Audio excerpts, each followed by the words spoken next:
You're listening to the Work Cultured Podcast, where good companies keep good company.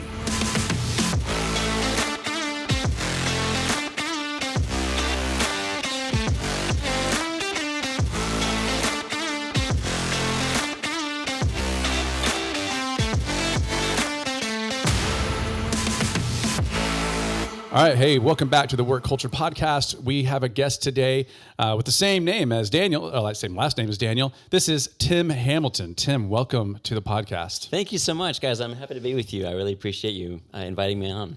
Yeah, and now I pasted a whole bio, but we're not going to read that. But we can put it on our media page. But you started a company. This is the highlight to me. You started a company when you were 16 years old. And now you're 22 years in. I mean, you're not 22 years old. Your company is 22 years old. Is that right? That's right. I was 16 when I got started. And yeah, it's been 22 years. It's hard to believe. It's been a fun journey for sure. 100 employees. That's right. We just crossed 100 employees last month.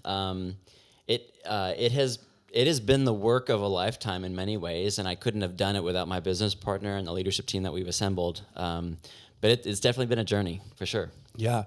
We don't usually talk about what companies do because it's interesting how irrelevant that is to building culture. But like, if you could give us like the real quick high level, just so we know what Praxent is, which I need to make sure we say the name of your company, give us the quick and dirty. I'm happy to. Praxent is a fintech software design and engineering firm. We help fintechs, financial institutions, registered investment advisors, et cetera, to build the next generation of financial technology that they want to bring to market. We're a services team. We don't sell a product. And so in many cases, that's assembling a software engineering or software design team to get a job done. Wow. Awesome. Thank you. And Praxent has just a slew of awards. Just some of the ones that I pasted here. Clutch Top Software Development Company, multiple years. Inc. 5000 honoree, multiple years. EO Austin Entrepreneur of the Year, 2016. The list just goes on and on and on. And one of the things I noticed is on Glassdoor, you guys have a 4.9 rating, which in and of itself is unheard of. And then you yourself have a CEO approval rating of 99%. I've literally never seen it. That's very kind of you. I have to give credit seriously to the leadership team that we've assembled and the extraordinary team of individuals that we've put together. I read a profound book on leadership by retired Naval Captain David Marquet in 2014, and he had this really unique concept of leadership at every single level, not top-down leadership, not even a concept of organizational empowerment, but leadership at every single level. And that book really broke open my brain and kind of inspired me to experiment with my business as if it were a petri dish, to apply those concepts. And so we've really been very successful, like pulling in his concepts and the other concepts from other great thinkers to build an organization that we are genuinely proud of.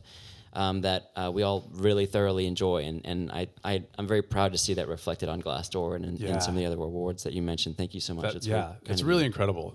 But I mean, you're not perfect. There is that 1%. Far from perfect. Well, oh my gosh. Or actually, it literally could just be that Glassdoor doesn't allow a 100. Exactly, because in sales, right? I've been in sales for 22 years, and it's a pretty normal thing, especially in the last several years. If I'm researching a company before I call someone, right, I'm looking at Glassdoor. Before I go to dinner, I'm looking at Yelp. And as I looked at Glassdoor, I found some 4-star reviews, found a couple of 3-star. I could not find like a negative review. And if it's okay, I literally wrote down a couple that were just some little notes. And this one was good because your website talks about intentionality with everything. But this person, that's what they said, that the people at this company are intentional about everything they do. Another person said, this is a lifelong dream come true. And he said the company core values are lived out every day by the team. And the CEO is a person on principle that reinforces those core values. And someone else said this was the best decision I've ever made in my life.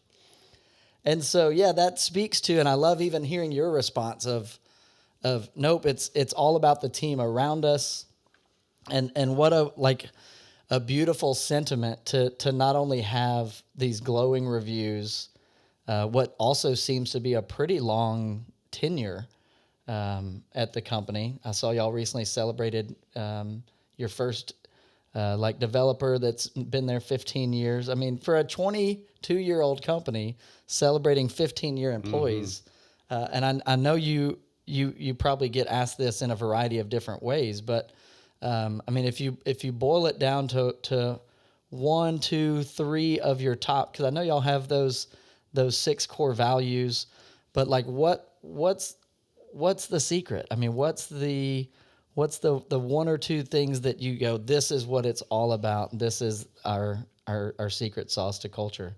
Well, gosh, you guys, thank you so much for those kind words. I'll just say that our core values were designed extremely intentionally, if I can use those words. We designed them after a lot of our failures and adversity, the challenges that we were experiencing throughout several chapters of the company caused us to sort of look inward and reflect. And one of the things that I took away from that experience is that I've gotten razor clear, super, super clear on my negotiables and non-negotiables through adversity.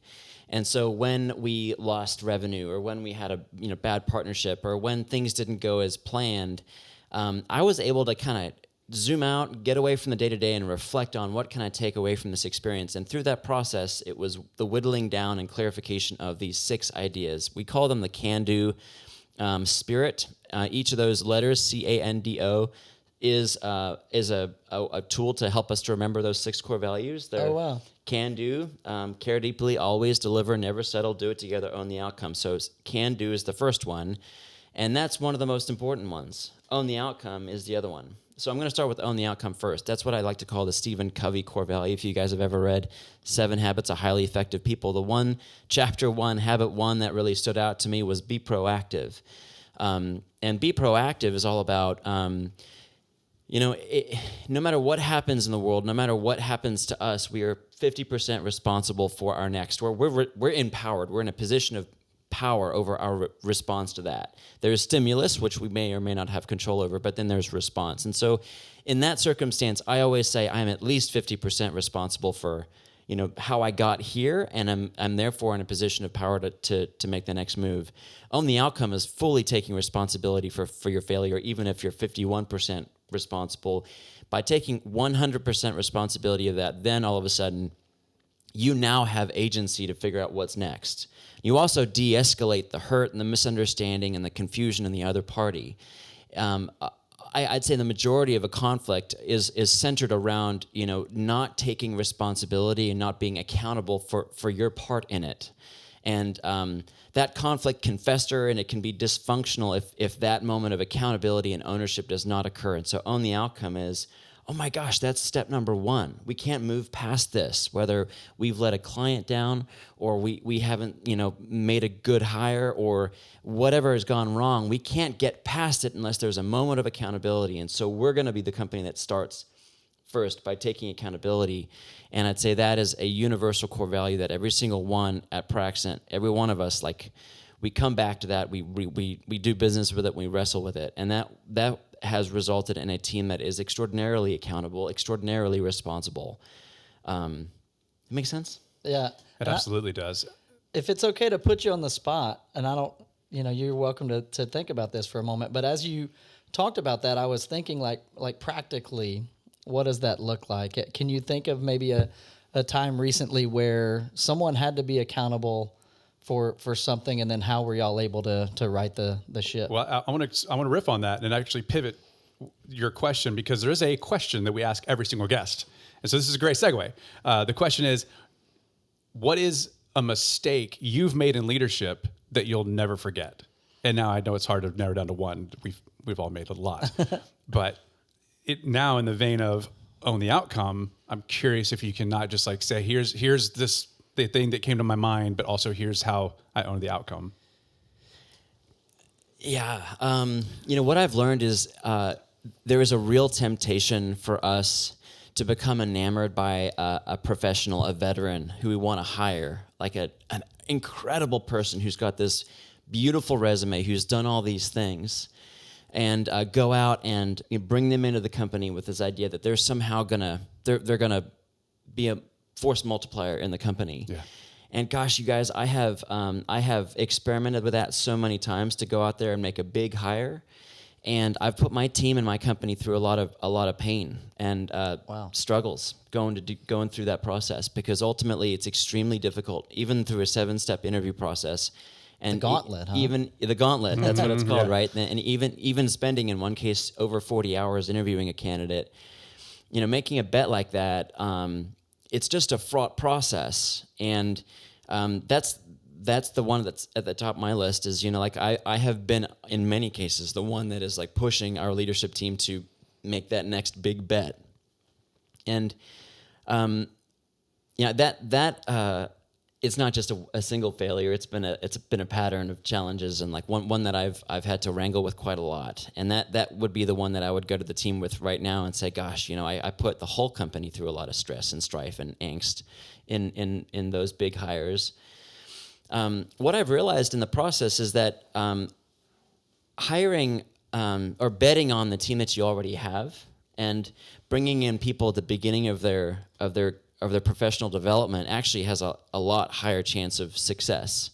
It takes longer. You don't move quite as quickly, and you also don't have as much sort of quote unquote control, and so it doesn't feel safe. You can't like get your emotional needs met, quote unquote, as a leader. And so that's another thing that I take responsibility for, is like, gosh, there have been chapters with my business where I have not been going to work with the greater good of the company and my team as my priority. I've been like unconsciously, or maybe sometimes consciously, going to get my whatever it is, my sense of achievement met, or my desire for progress met, and I've been prioritizing that over perhaps the potential in some cases. And so those are some of the themes that come to mind for me.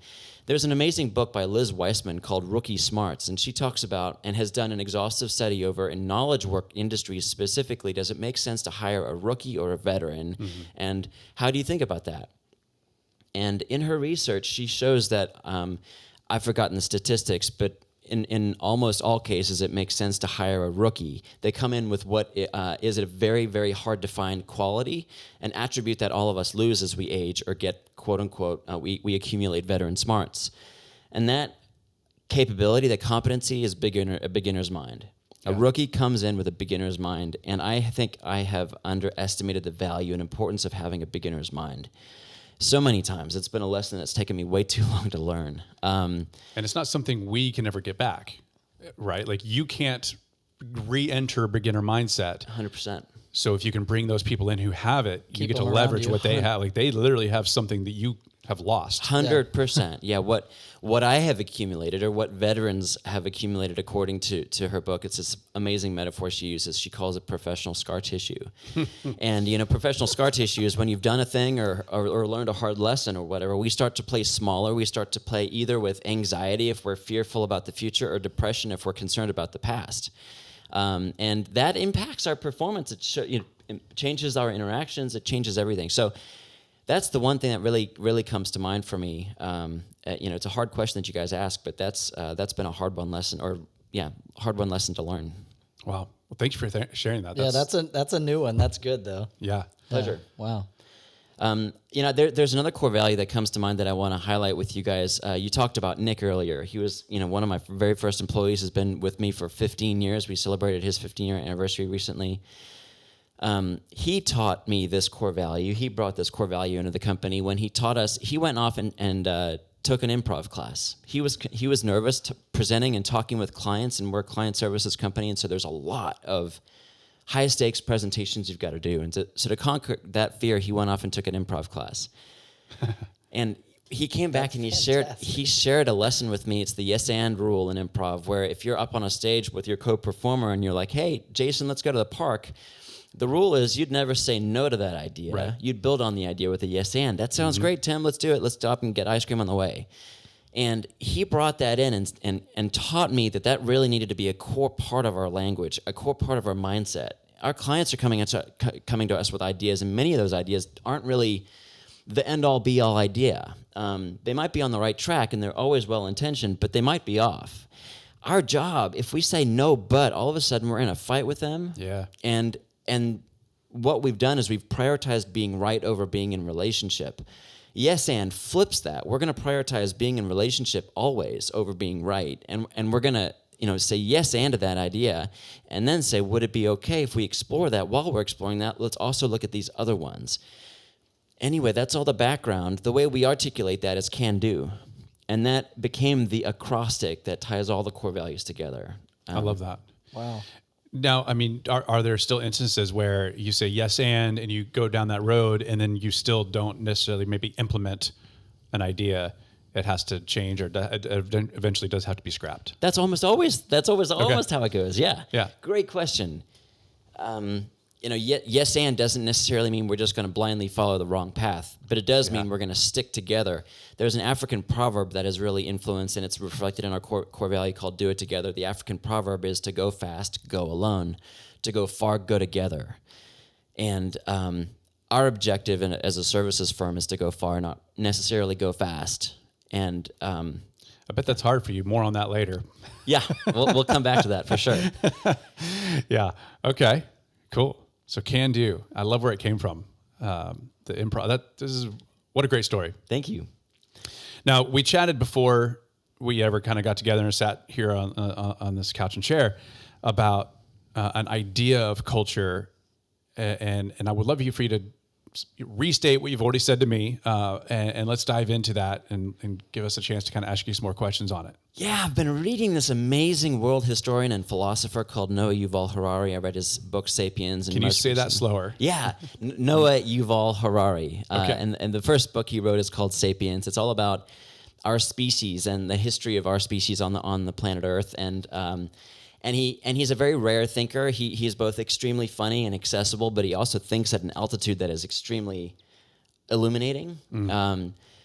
And in that book, he makes this very compelling argument about what sets us apart. How are human beings different than other animals and species on the face of the earth? And he comes down to looking at, is it our intelligence? And he makes a compelling argument that no, it's not the intelligence. It's not our ability to make better tools. It ultimately comes down to our ability to mobilize in groups of over 1 billion people. If you think about the globally interconnected economy of now over 7.5, 8 billion people around the world. Yeah.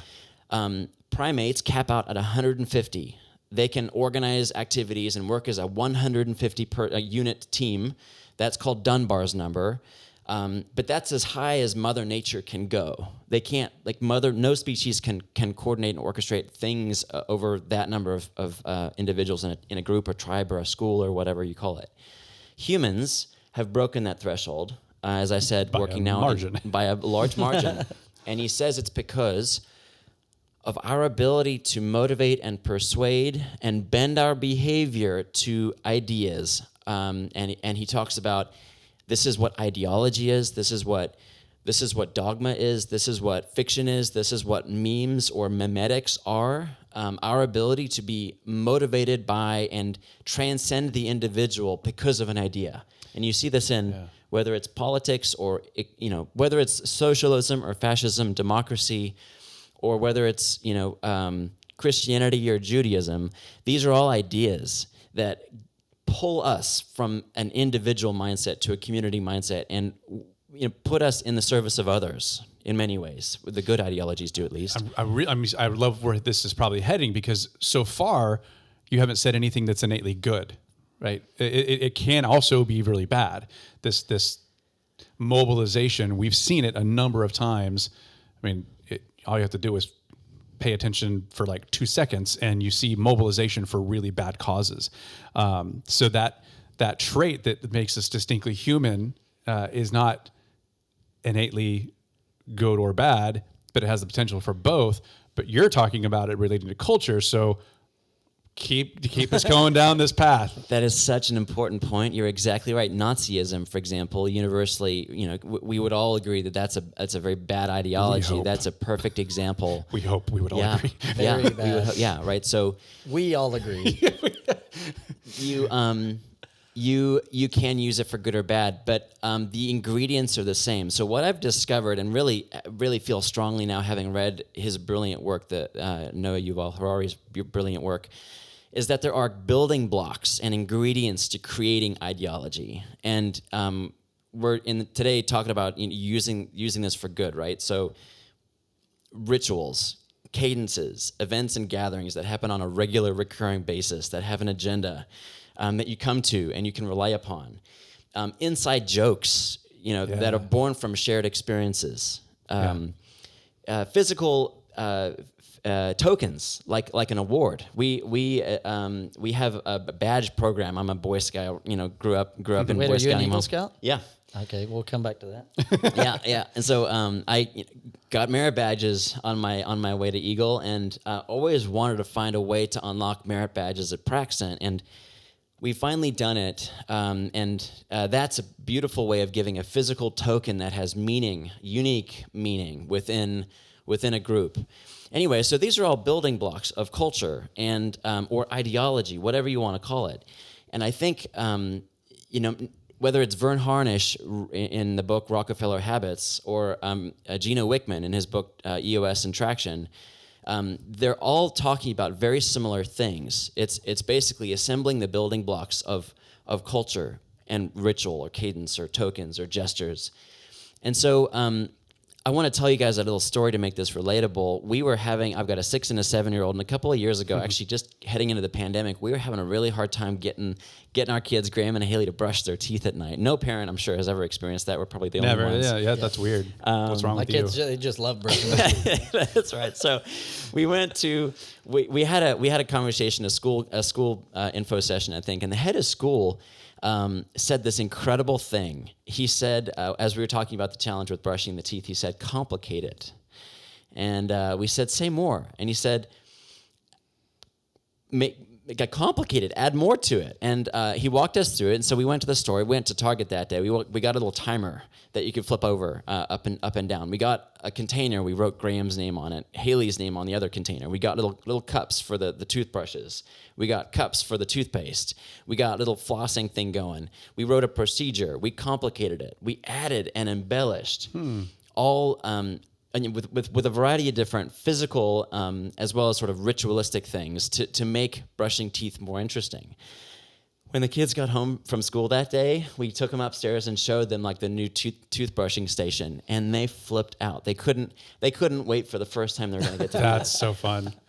And so that really stuck with me, this concept of complicate it. There's something really motivating intrinsically about that as human beings. We want to have a complicated, shared experience that's got layers and nuance. And so for 22 years, we've been consciously or unconsciously applying that intuition to our own culture, complicating it with badges, complicating it with limited edition swag. So we just, for example, printed a 20 set T-shirt collection, and there will never be more than 20 T-shirts in that particular collection. So if you get one of those, you can claim something rare within this ideology. Those are just different ways of complicating it. We shut the company down for 4 days every single year on 2 separate occasions, so 2 days each for growth days. And we give everyone a budget, and we say, you can go and learn whatever you want to learn. Self-organize and then bring back your learnings. And that's become like a complication people look forward to. It used to be called a hackathon. It's no longer in person, so it's growth days. But those are just examples of how we've kind of just layered upon intuitively and until recently, like the good mojo that we just observed naturally happening within the organization. And let's just do more of that. Wow. So there's a word I want to throw out there. I got trained by Brene Brown a few years ago. She uses this word a lot. I'm also currently reading a book called The Culture Code, and it's very acutely talking about this word, belonging. You're talking about the badge, you're talking about bringing people together, you're talking about complicating, you're talking about this sense of togetherness and the tribe and everything else. Do you feel that word is kind of pivotal to what you're talking about? God, so interesting to hear you use that word. In many ways, I kind of look back on my journey with Praxent as my desire to create a community where I felt like I belonged. I'm an immigrant from South Africa originally. It was very, very difficult for me to fit in. Who didn't? But I had a really brutal experience in middle school, 6th and 7th and 8th grade. Ouch. And I think coming out of middle school, kind of getting into high school, dreaming about what was next, I in some ways, not only was I fascinated by the work of the company and the technology and the learning that went along with it, but I also wanted to create a place that really delivered on that concept of belonging. It's interesting for you to highlight it here. Yeah, 100% that resonates with me. Awesome. Yeah. And so within Praxent, you're about 100, you just celebrated your 100th employee, right? But it's over 20 years. So it's a nice steady growth. You didn't have this massive influx of people, at least it doesn't seem like it. Are there any practices on the front side, bringing in a new employee, onboarding, that you customize for people, or that helps them get that sense of belonging, or introduces them to? I threw out that word, not you. So, but that gets them into that fold in a really effective way. Yeah, and if I can add, I would even love to hear more about the Gauntlet as well. Reading all about y'all's hiring process for sure. Oh, I'd love to. So I want to answer those questions, but I first want to correct your assumption that it kind of happened in a smooth, gradual way over 20 years. It didn't. You had some big pops. It was only really over the past 5 years that we've found our groove and achieved this growth that we've really unlocked most recently. And the reason I wanted to highlight that is because of this cliche that culture eats strategy for breakfast. As much as we're talking about culture here today, that is not consistent with my experience. Culture doesn't eat strategy for breakfast. For me, the two shouldn't really be compared. One lesser, one greater. I think really there are two critical ingredients to what we're describing. I can't remember who said it at Rackspace, maybe Lanham Napier, but the quote is, the most motivating thing is to be a valued member of a winning team. Valued member, winning team. Those are two essential ingredients. If we're on a losing team, it's very difficult to build a culture that propels itself, that leads itself, that embellishes and enhances itself, and lives by these ideologies. It's not impossible. You can absolutely lead in that way. It just requires a lot of additional effort. If you're in a winning environment and the team is growing, there is this other condition that gets met, which is essential.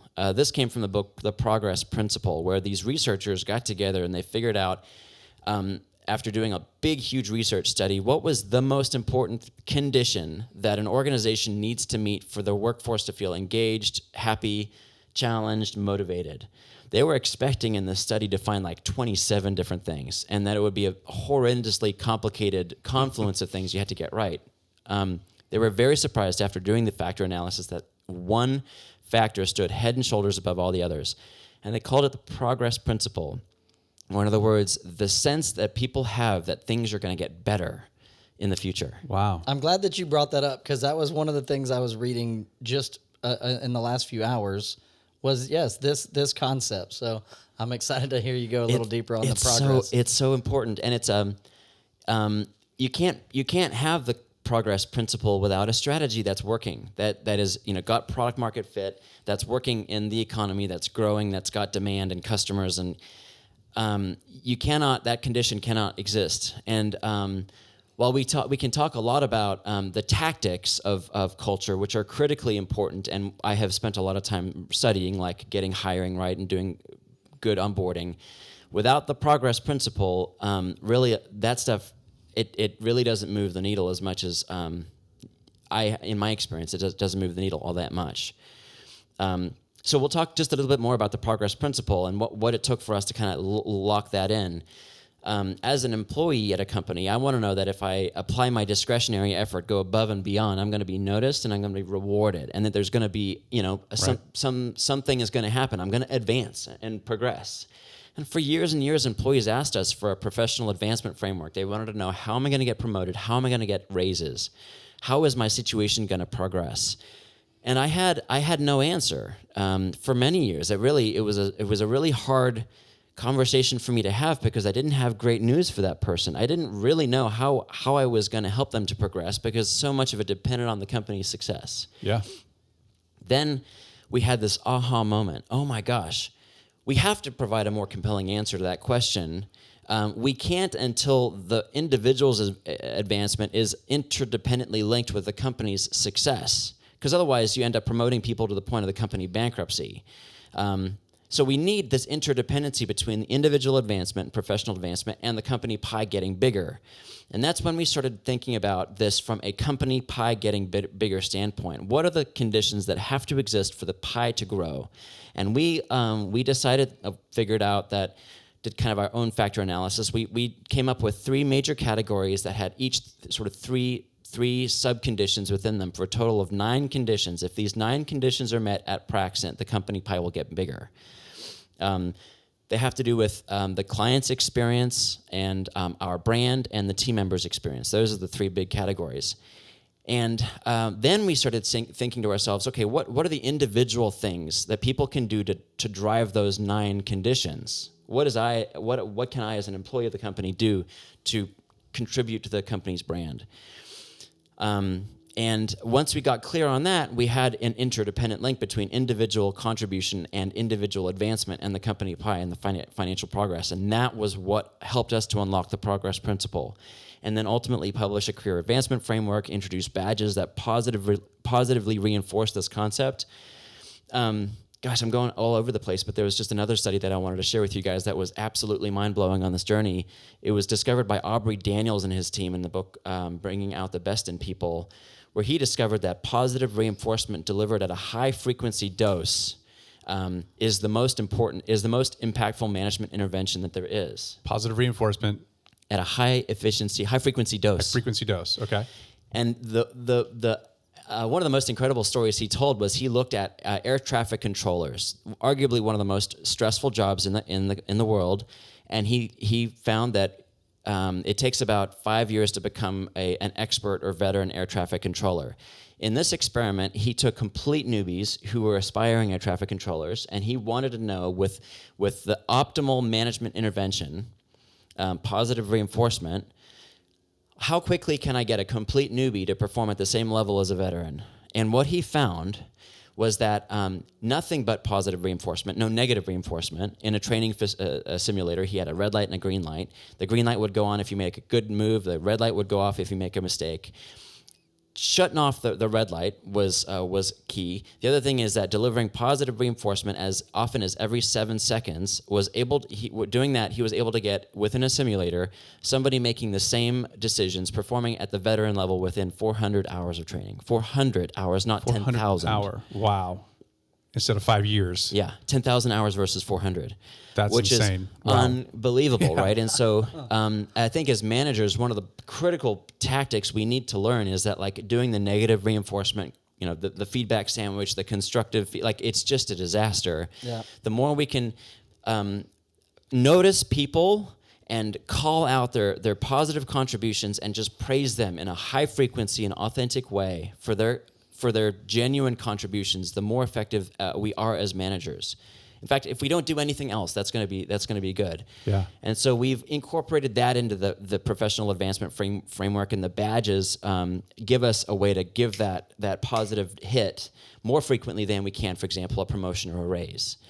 So anyway, I just thought I'd share all that as background, because it really wasn't until the past 4 or 5 years that we kind of started to get all this stuff working, that we then started to experience the growth that you guys very generously highlighted in the beginning of the conversation. Yeah, I mean, all of this stuff combined. One of the things we didn't mention at the introduction of everything is like all the awards that you've gotten for your best place to work in Austin, best small business, top employer. I mean, I'd have to scroll up on my computer, but it's just a laundry list of award after award after award about places to work. And I keep hearing from you this extreme intentionality, something that I don't hear a whole lot. We have ideas and philosophies about culture, but you have intentional steps and just continue to learn and implement. They don't stay ideas. They're not pies in the sky. They are core values. They're processes. They are implemented, it sounds like, from yourself all the way down, with, like I said, a lot of intentionality. Oh, thank you for saying that. Like I said, that Petri dish analogy really does fit. I think for me and the leadership team, we just kind of treat the company as a way to experiment with the latest thinking in whether it's strategy or culture building and management. And it's a thrill to put this stuff into play and then see it blossom.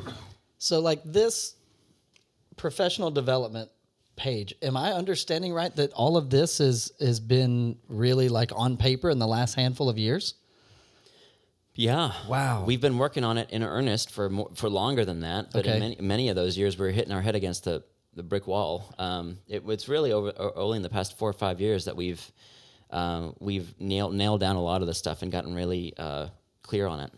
I love it. And then I was really trying to, and Jason and I have known each other for a while, but we're also, we're very different people and we prepare differently. And so it's fun when we prepare for a show and he's telling me excitedly things that he's seeing. And I'm like, dude, did you see this?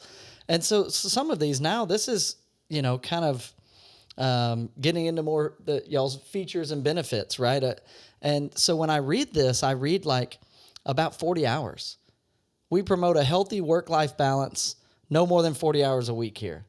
Like, that's real? Like, how do you guys do that? 100%. Yeah. I mean, What does that look like as someone's onboarding, as you're, taking on greater projects and the company's growing? that goes back to our core value called always deliver. The articulation or definition of always deliver is that fulfilling a promise isn't just about bending over backwards once you've made the commitment to fulfill it. It is absolutely that. That is absolutely half the definition. Once I make a commitment to you, I'm gonna uphold it. But a critical precondition to that is I need to step back and very carefully assess my ability to fulfill a commitment. And that's estimating, right? Taking a look at the effort that is going to be required and my capacity to perform the commitment. And that's what I think so many people get wrong, is they just don't take the step, the minute, the punctuation mark to consider my capacity and the effort required. And so just like all the other core values and a lot of these other practices that I've been talking to you about, we've only learned these through making mistakes. Sure. And so it's been a long, slow journey of making 22 years of mistakes.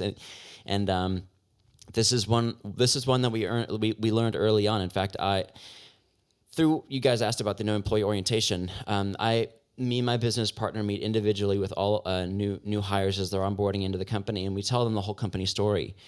And there was one chapter in the company story that is my greatest regret. It was in 2008. We were hired by a very large client. It's the largest client I'd ever gotten to work with at this time. And I think I was, 20. Still a client to this day? No, okay. They're no longer a client. Okay.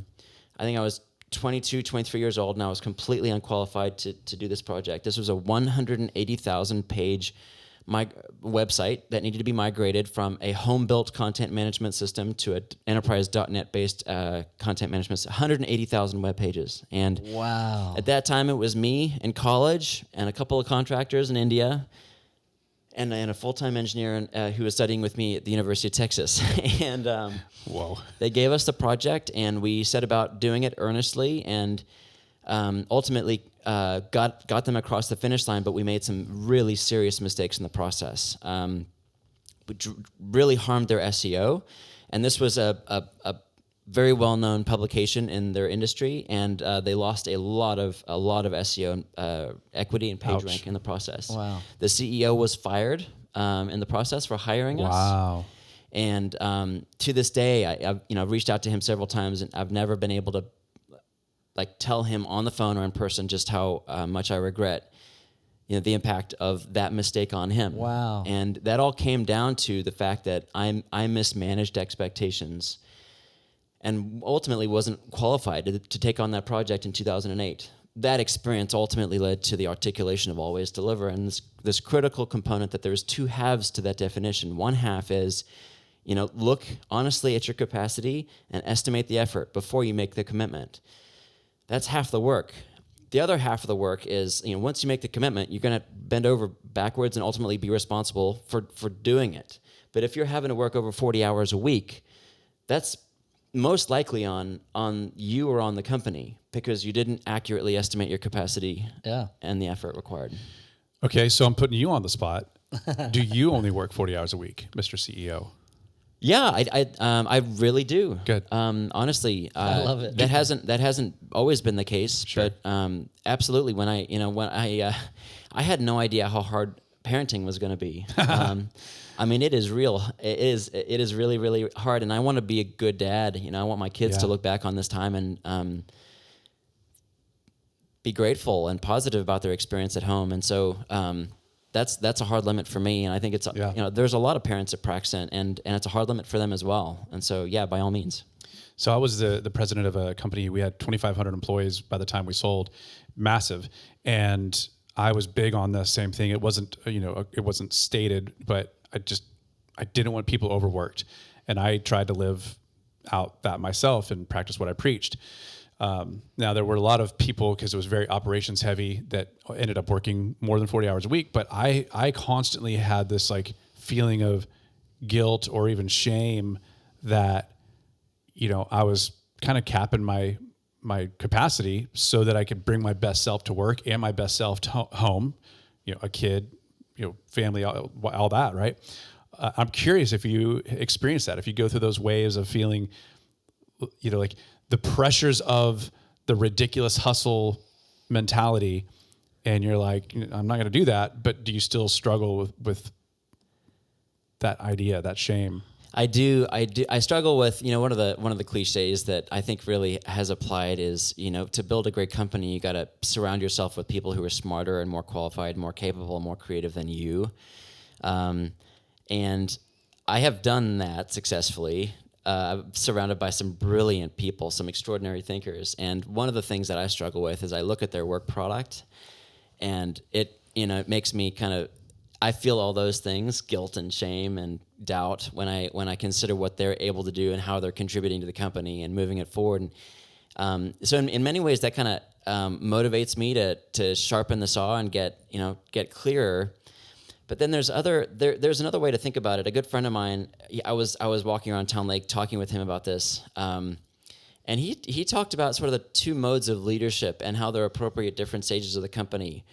One is the doing mode, where you are responsible for producing the artifact or the deliverable or coming up with the insight. And then there's the being mode, where you are responsible for embodying the ideals of the company and ensuring that people have that sense of belonging and the progress principle. And that's less about the production of hard deliverables and artifacts. And so I've been wrestling with that idea of doing versus being as a way to kind of make sense of things. But that's what came to mind as you asked that question. I love that. It sounds like, I'm going to have to go back through this and take notes of all the books you've recommended. Right. But I think you would love The Culture Code. It talks about that as well. Anyway, just I can't wait to read it. Little tidbit. Yeah. It's longer than I expected it to be, but I love that. Okay. So in the interest of like honoring your time and the fact that we're this is awesome. I think we could talk about this for hours. If it went that long, we'd probably need some whiskey or something, but that, let's kind of, before I move to the next segment and begin wrapping up though, is there anything like really critical that you guys wanted to about get out? Interviewing and onboarding. I'm happy to go back to that. Let's do that. I want to hear It sounds about like you're Gauntlet. willing. I wanted to honor your time, but if you're willing, bring us through the Gauntlet. Y'all talk about it a lot. As I was researching, I've seen it a lot in writing and videos. So the Gauntlet. Yeah, the Gauntlet, and then onto the onboarding or whatever you have time for. The Gauntlet, like in many of in all my stories, the Gauntlet began after I had to make a painful decision to terminate the employment of one of my team members. He was one of my first employees, and it was an excruciating decision. It was one that I sat on for years. I really struggled. This was a painful move. And when I finally did it, I got clear on this, that at the end of the day, like I was at fault in this because of I didn't set up appropriate boundaries, and I didn't find the right person in the beginning. Like I really contributed to the failure of this employment relationship, and I did not want to repeat that pain. I didn't want to cause it on anyone else. If I could avoid it, I didn't ever want to terminate anyone else before. Again, that's not necessarily realistic, but I did want to I wanted to try as hard as I possibly could to uphold my side of the bargain as an employer. And I had a mentor say, well, you got to get really good on hiring. That's where it starts, hiring the right people, building the right team. This is before we had articulated our core values around those 6 ideas that can do promise. But I found this book called Who, by Jeff Smart and Randy Street, and Jeff is the son of Brad Smart, who wrote Top Grading. And Brad Smart in Top Grading discovered that in the 80s, I think, the majority of interview questions are hypothetical questions. They're formulated like this. If you were to face XYZ circumstance, what would you do? Or how would you solve this problem? There is a hypothetical construction to that question. And Brad's genius was, well, let's stop asking people what would they do. Let's stop being hypothetical in this process. Let's start asking them, what did they do? Tell me about a time when you actually experienced this. Yep. Or actually faced that. And he went on to write a book about it and created an entire category of HR expertise, now referred to as biographical interviewing. And it was detailed in the book Who, and it was very, very accessible, kind of laid out 4 interviews that you can walk through with candidates. And so I just went about implementing and studying that process and putting it into practice, like that Petri dish concept, applying that book, and just got really serious about it and very deliberate to do this perfectly. And yeah, so it starts with a phone screening interview, and then you go into a slightly longer 90-minute interview where you go through all the major chapters of the candidate's job history. And you ask really tough questions like, what was the name of your last boss? How do you spell that? And when I talk to her, how will she rate your performance on a 1 to 5 point scale? And that's an uncomfortable and awkward question to ask, but if I hedge it, how would she rate you if I talk to her? That's me hedging it and softening it. Sure. All of a sudden, I'm doing the candidate a disservice because I might actually not extract information that could indicate to me that they don't align with these core values. It doesn't mean they're a bad person. It just means that they probably belong in a different organization with different core values. And so that has been a critical building block to our culture and our team that we have today, is really sticking with that script. And so the Top Grading interview process, it's got 4 steps to it. We go through those 4 steps. We also use a psychometric test called Culture Index, and then we go through reference checks. So every single one of the bosses they talk about in their biographical interview, if they've had 15 years of career history, they might have 7 bosses. We're actually going to call all 7 of those bosses. We're going to ask them the real questions, and we're going to compare the boss's response with the candidate's response to see, if there's any alignment or mismatch. And it means that we have to put a lot more candidates to the top of the funnel than we would have if we weren't following this process, because the vast majority of people fall out of it. In fact, we only hire 0.5%, which means we have to source 15,000 candidates to the top of our funnel every single year. 15,000 candidates apply for our jobs. And that's how we're able to hire ultimately enough to fulfill the demand without sacrificing these 6 ideas. And that is principle number 1. That's the whole concept that we're not interested in going fast at the expense of quality. We're not going to stop this gauntlet, the commitment to the excellence that we've developed through this process. Yeah, that's wild. Because it really doesn't serve people. You're right. Yeah, that sounds like a very in-depth. I mean, that is the deepest hiring and interview process I've ever heard of. That is wild. But it works. I mean, clearly the proof is in the pudding, right? So, wow. The Gauntlet. You guys asked about onboarding, and so I got this. Yeah, so someone makes it through the Gauntlet, then what? There was this one speech that I went to, I think it was Jack Daly, who said that it's crazy to him that we might throw a celebration for an employee when they're leaving the company. We'll bring out the cake and celebrate their last day and wish them well on their next chapter. And he just thought that was crazy that we do that, but we don't celebrate with the same fervor and enthusiasm when they arrive at the company. Right. Yeah. And that really made sense to me. That just seemed like craziness. And so I went back to the company and the leadership team and I said, you guys, what do you think of this quote? This seems like we really ought to reverse this. And then we went around kind of doing a workshop to figure out how can we make somebody's first day at Praxent the best day of their career. And we came up with a bunch of ideas.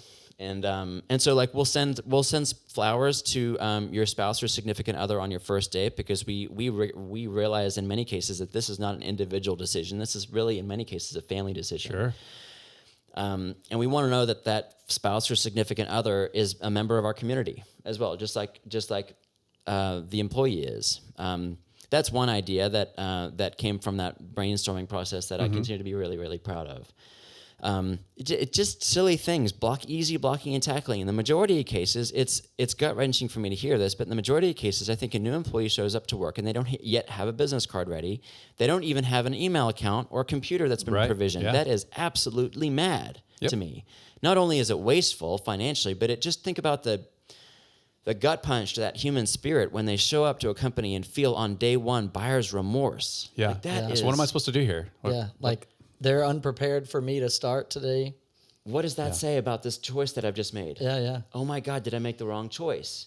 Just imagine the impact to that person's engagement, their enthusiasm, their buy-in, their optimism, their spirit. If that's their introduction, like nothing else can go. Like it's just It's true. So we just focused on, okay, almost like a customer journey map, but for an employee journey map. Like how do we identify all the points of possible frustration or disappointment, buyer's remorse, and then how do we turn those into moments of delight and flow? Reverse engineered it. Yeah. Yeah.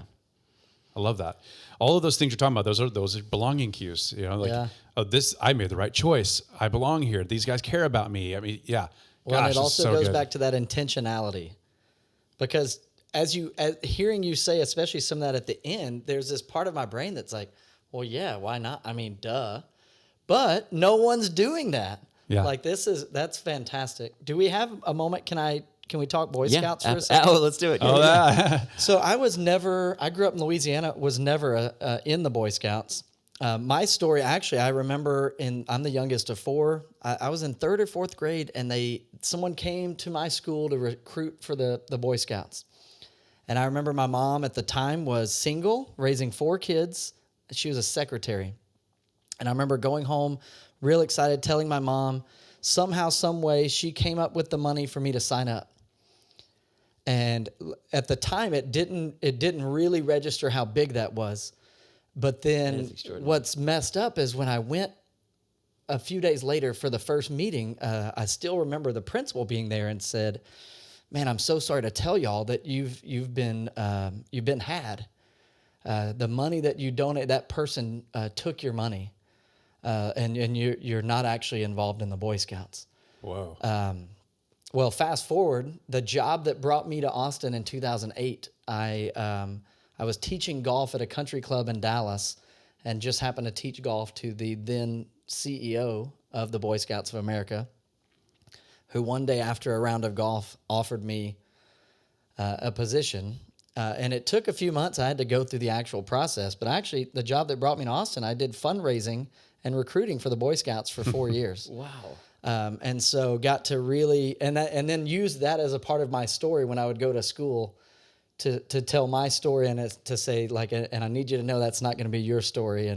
And as far as the leadership development, the training, the empowering of like young men, and even nowadays young men and young ladies to do great things. I mean,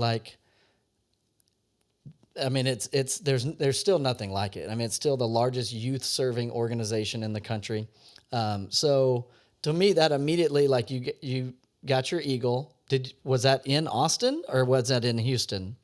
Well, that was a gut wrenching story. Thank you for sharing it. That is, wow, that was powerful. But it was in Houston. Okay. I started my scouting journey in South Africa. Wow. Where I'm from, and I was 11 when we moved, but I'd gone through Cub Scouts and started scouting in South Africa, and came to Houston, tried out a couple of troops, and I really found my calling in Troop 642 in the Memorial neighborhood. And yeah, I agree. The leadership development, I've only just gotten my son back into Cub Scouts now, and I'm recognizing with a bit of objectivity and distance, having been out of it for so long, actually just what I had. Yeah. From a leadership development perspective, it was extraordinary. The culture of scouting came back to me in a flash. I took my son Graham to a camp out 2 weekends ago, and it'd been, like I said, a long time, over 20 years.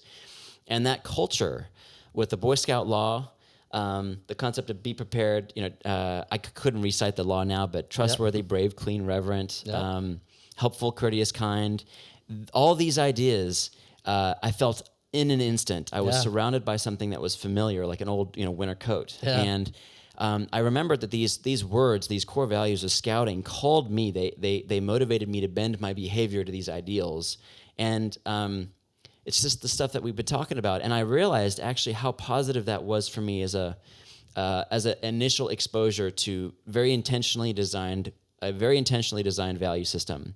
The other thing about scouting is that week after week, as you go from one camp out to the next, you're putting yourself into an unfamiliar situation, like an uncomfortable experience that often doesn't go as planned, whether that's because of a rainstorm or a broken ankle or a forgotten Dutch oven. Forgetting something. Yeah. And I learned now with objectivity and distance, I can see how much I learned about being resilient, being adaptable, and just how much you can achieve. I'll never forget, there was this moment where I went on a high adventure trip in Hawaii with my dad, and actually just being able to be with my dad in scouting was one of the most valuable components, because I got to know him in a way that I couldn't have ever gotten to know him in the household. And we were staying in the crater of Mount Haleakala, this the dormant volcano there on Maui, and the rain that we had that night was torrential. I remember it was 6-8 inches of water in the tent. I was completely soaked. All of us were. The mood that next morning was about as low as you can get. The morale on that island was disastrous. We didn't want to make eye contact with each other. There was no coffee. All the adults were upset, and our packs weighed an extra 35 pounds because everything was soaking. But then we hiked out, being in nature, the most beautiful nature in the world, to the coast. And as we got closer, the sun dried us out, and we fell into a rhythm of hiking and stepping together. We started singing songs as we approached the ocean. And I remember being just profoundly caught up in this transition of the emotion of the troop from like the lowest low to one of the highest highs of my life when we approached the most beautiful, the Pacific Ocean there in Maui, and then got home and were able to take a shower. And that really stuck with me, that this too shall pass, and that the way that you feel about a thing isn't necessarily trustworthy because it's transient. Yeah. And so just give it a moment, pause for a second, and it's probably going to look very different in half a day than it does right now. All those lessons I took away from scouting, I sincerely hope that I can pass those on to my kids in their scouting journey. But I completely agree with you. Like those are lessons I'm going to take to the grave. Yeah. That's so powerful. And I love just the overlap into how you've taken some of those things into Praxent. It's really phenomenal to see. Thank you. Yeah. This time's been awesome. Yeah. Tim, you just This has been a wealth fantastic. of knowledge. I love what you've done there. You mentioned Culture Index. You took the Predictive Index that's for right. me. I'm an expert in both, actually, and I've been a user of both in your position and now professionally. You're being connected with them. But so what's your pattern name with Culture Index? It's called a technical expert. Okay, that's what I thought. But you have a high social trait, which is interesting because that's not typical for the technical expert. Exactly. Predictive Index calls you a controller, and your patience psychometric is off the charts low. You have none. I think it's like what point on the. It was literally off the charts. Yeah, it is. And on the Six Sigma bell curve, I think that means you're like 99.4% of the population moves too slow for you. Yeah, that sounds about right. And yet, your formality or conformity, your detail trait is actually really high. So you want it done accurate, thorough, precise. How in the world do you live with those dichotomies in yourself of wanting to move at 1,000,000 miles an hour and having to make sure it is right? Oh yeah, I thank God I'm married to my amazing wife. She's got a lot of patience, a lot more patience than I do. It's true. It's fascinating actually how that we can have dimensions within a single human being that are completely contradictory. Yeah. And that's a good example. This absolutely is true of me, and I depend on people outside. I have found that if I'm trying to improve a thing in a frustrated way, I learned actually from an Enneagram coach. I took the Enneagram and worked with a consultant to help me. And which one are you on that? I'm a 1. You're 1, okay. Which is the So is my reformer. wife. Yeah.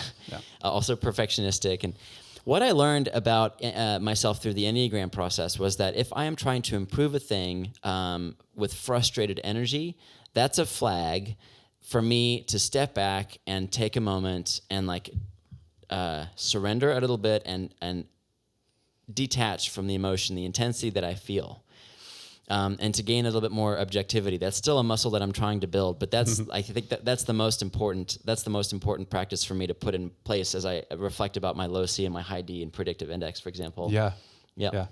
Oh, that's super fun. Fascinating stuff. I love it. I'm an 8, by the way. 7. You're 7 here. Yeah. So for all of our listeners that are Enneagram nerds and wanted to know. All right. So we're just going to end off with something a little bit fun. You can't look at the screen. All right. Don't cheat. So this is just a this or that quick fire. Just a way to end on. First thing that comes to your mind. Yeah. First thing that comes to mind. All right. Delivery or dine in? Delivery or what? Or dine in? No, dine in. Broccoli or green beans? Green beans. DC or Marvel? Neither. I'm not into fantasy. I'm so sorry. My wife would be laughing. I can't do it. Okay. You can't do the comic stuff. Give me a documentary. Can I have a documentary? Okay, sure. Well, then this may or may not resonate. Football or soccer? Tennis. Okay, yeah. Serena. And then the last one's a little bit local. So all you non-Austinites, you may not get this, but salsa or creamy jalapeno? Ooh, that's both. That's hard. And if you're listening, you've never been to Chewy's, go to Chewy's. Yeah. Well, that was so fun. It was so informative. I love what you've built. I love what you're doing. That you have a team around you that is encouraging all of this like intentionality and growth. And what was the framework? The can-do.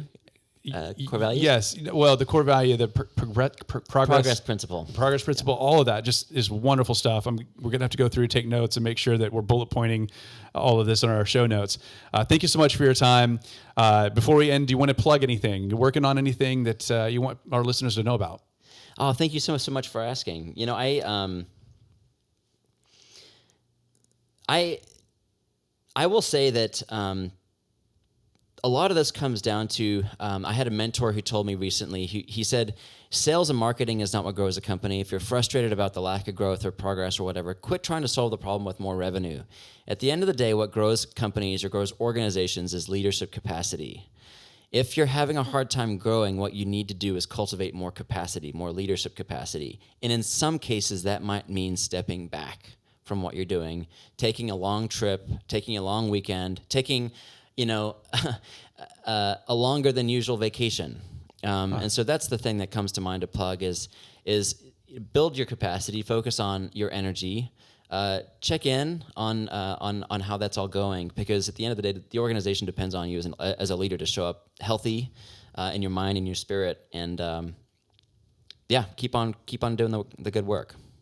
Well, not surprisingly, Tim Hamilton has given us the most selfless plug we've ever had on the show. I love it. Thank you so much. It's been awesome. Thank you. Thanks, y'all. Yeah, thank you, Tim. Work Cultured, signing off.